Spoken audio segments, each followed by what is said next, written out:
जागतिक पर्यावरण दिनानिमित्त मुंबईत हरित क्रांतीच्या दिशेने एक महत्त्वाचे पाऊल उचलण्यात आले आहे.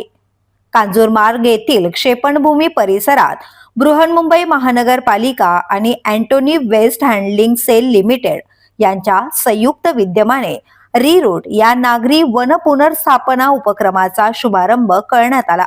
या महत्वाकांक्षी उपक्रमाअंतर्गत तब्बल 16,000 वृक्षांची लागवड करण्यात येणार असून मुंबईच्या हरित क्षेत्रात मोठी भर पडणार आहे.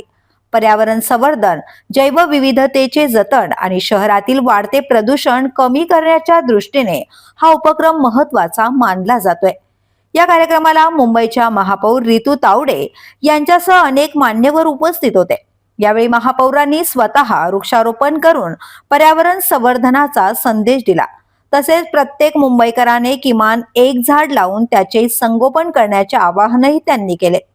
कचरा व्यवस्थापनासाठी ओळखल्या जाणाऱ्या कांजूरमार्ग परिसराला आता हरित वनराईचे स्वरूप देण्याचा हा प्रयत्न असून भविष्यात हा परिसर पर्यावरणपूरक आणि जैवविविधतेने समृद्ध होईल असा विश्वास व्यक्त करण्यात आला.